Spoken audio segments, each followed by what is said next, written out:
Ya a las 6 de la mañana con 58 minutos, nuestra primera invitada para entrevistas en vivo se encuentra con nosotros ya en estudio, Joana Cedeño, asambleísta por Santo Domingo, y vamos a referirnos a la coyuntura política. Y vamos a empezar preguntando sobre uno de los temas que fue papa caliente la semana anterior en la Comisión de Fiscalización sobre el juicio político a la presidenta del Consejo Nacional Electoral, Diana Atamaín. ¿Qué fue lo que sucedió? Y eso resquebraja políticamente las fuerzas que se medían, que estaban cercanos, por ejemplo, el sector de Creo, en algunos votos, en algunas cercanías que había tenido con los asambleístas del ala de gobierno.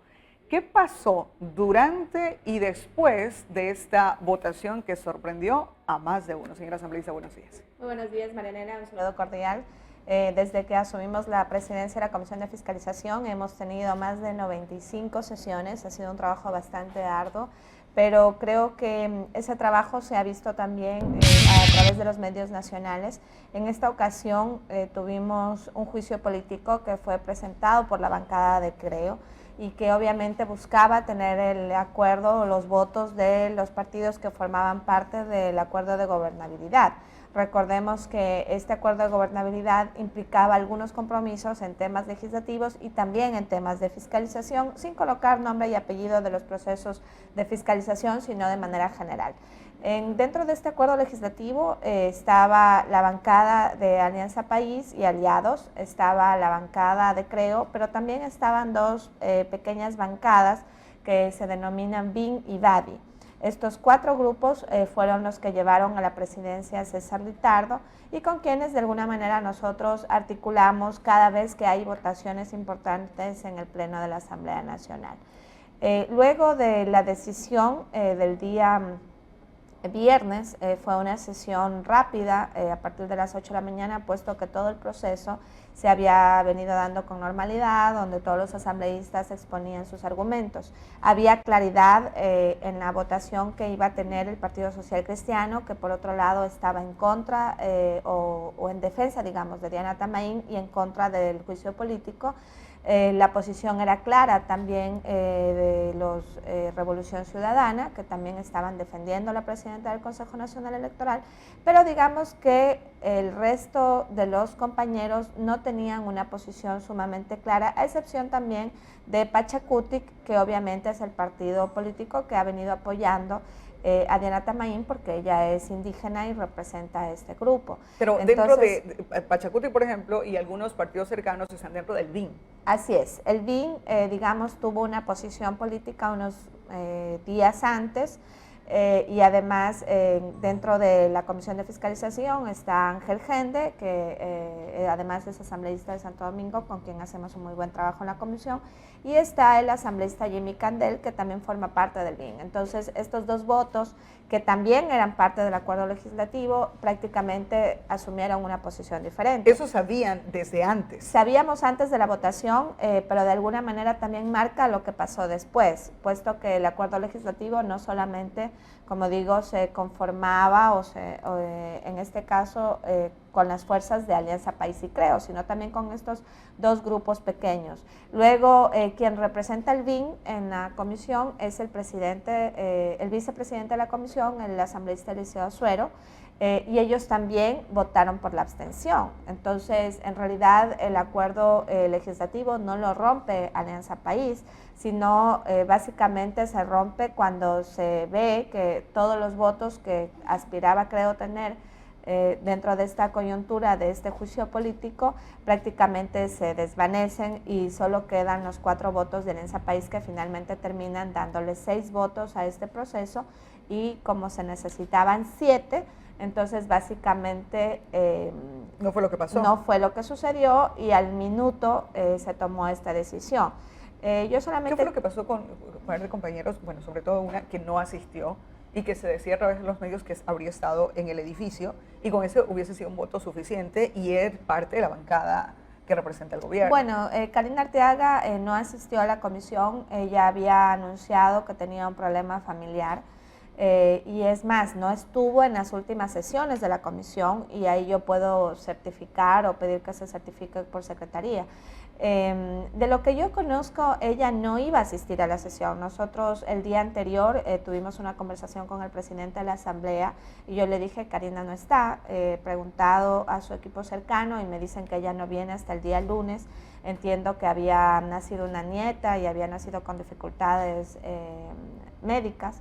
Entonces, y que esa era un poco su justificación por su ausencia. ¿O su alterna? Lastimosamente no principalizó a su alterno y creo que ese fue un error importante, pero como digo, Karina Arteaga no estuvo en el edificio, eso fue algo que no entiendo por dónde se filtró, pero fue lo que se dijo en los medios de comunicación. Ahora, creo, al estar parte de este acuerdo de gobernabilidad del país, ¿rompe definitivamente este acuerdo y esta alianza? Bueno, ellos han anunciado el romper con el acuerdo legislativo que implica separarse, en este caso del gobierno.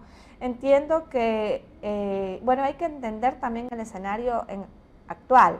Estamos prácticamente a menos de un año de definir candidaturas, a un año de que haya un nuevo proceso electoral y creo que la decisión de Creo no solamente corresponde a lo sucedido en la Comisión de Fiscalización.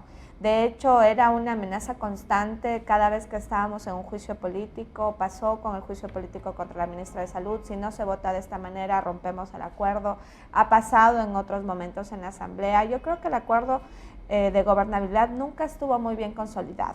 Es decir, los aliados que se conformaron en ese momento en el acuerdo, sí, eran parte de este acuerdo, apoyaban ciertas cosas, pero recordemos en algún momento la ley económica urgente que fue presentada inicialmente por el presidente tuvo que regresar.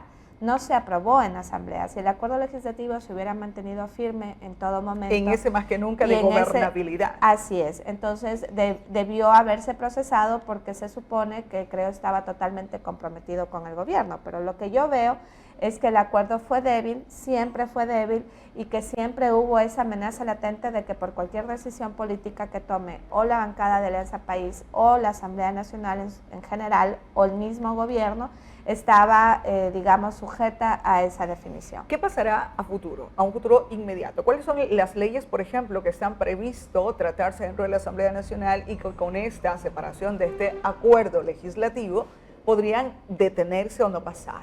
Bueno, en primer lugar tenemos también temas de fiscalización pendientes. Entró hace un par de semanas el juicio político contra la ministra María Paula Romo. Creo que esta ruptura podría generar una nueva conformación de fuerzas al interior de la misma Comisión de Fiscalización y luego en el Pleno, que podría dar la cantidad de votos que se necesitan, por ejemplo, para una destitución eventual, no de la ministra, sino de manera general. Recordemos que se necesitan 91 votos para, en este caso, destituir o censurar a un ministro de gobierno, y esos 91 votos en la coyuntura anterior con el acuerdo legislativo no habían para nadie. En este momento, si es que las fuerzas o la posición de Creo implica que tomará otro tipo de posiciones o se irá a la oposición, que no lo sabemos todavía porque lo único que tenemos son declaraciones del día viernes que dijeron se rompe el acuerdo y seguiremos trabajando por el país. ¿Cuántos votos son, Creo? ¿Cuántas personas? Bueno, son 18 votos. Okay, 18 votos. La bancada de BIN y de Badi suman otros 20 votos. BIN me parece que tiene 12 y Badi tiene 8. Entonces, como digo, esos votos eran los que sumaron en su momento para la presidencia de César Ritardo. Entiendo que esta ruptura de alguna manera va a mostrarse, a mover fuerzas al interior de la Asamblea, a buscar nuevas alianzas.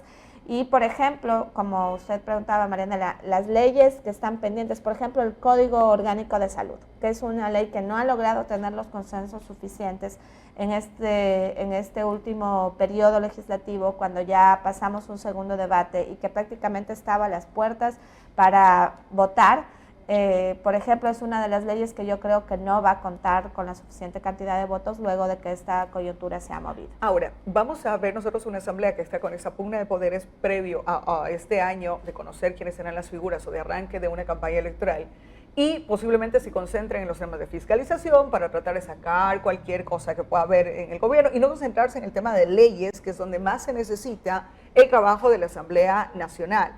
y siempre volvemos al discurso de la ciudadanía en que nos quedan debiendo. Pasa el tiempo y qué pasa con las leyes cuando se concentran en los temas políticos que se vuelven más de interés particular de cada partido y cada persona que el interés nacional de que estas leyes, por ejemplo, surjan. Bueno, los temas de fiscalización siempre van a ser prioritarios. Ojalá esa agenda no esté, digamos, empañada por un afán partidista, sino más bien por el afán de transparentar obviamente el manejo de los fondos públicos. A mí me parece que la agenda de fiscalización, si bien es cierto una agenda distinta que la que hemos tenido en los periodos anteriores, es una agenda muy bien planteada, indistintamente de quién proponga los juicios políticos, es una agenda que debe seguir manteniéndose y que debe probablemente por la coyuntura incluso incrementar su accionar. En cuanto a la agenda legislativa, hace pocas semanas aprobamos, por ejemplo, las reformas al Código de la Democracia. Y estas reformas contaron con todos los votos de los asambleístas presentes.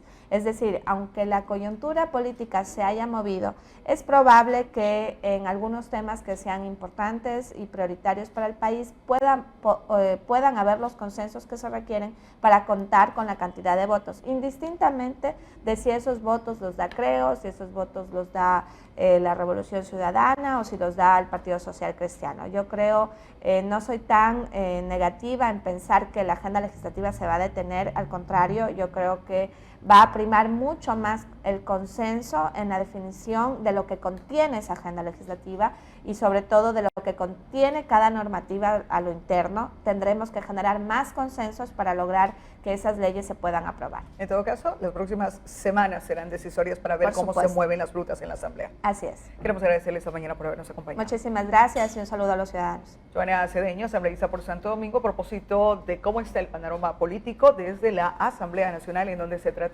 las leyes, las reformas y los procesos de fiscalización en el Ecuador.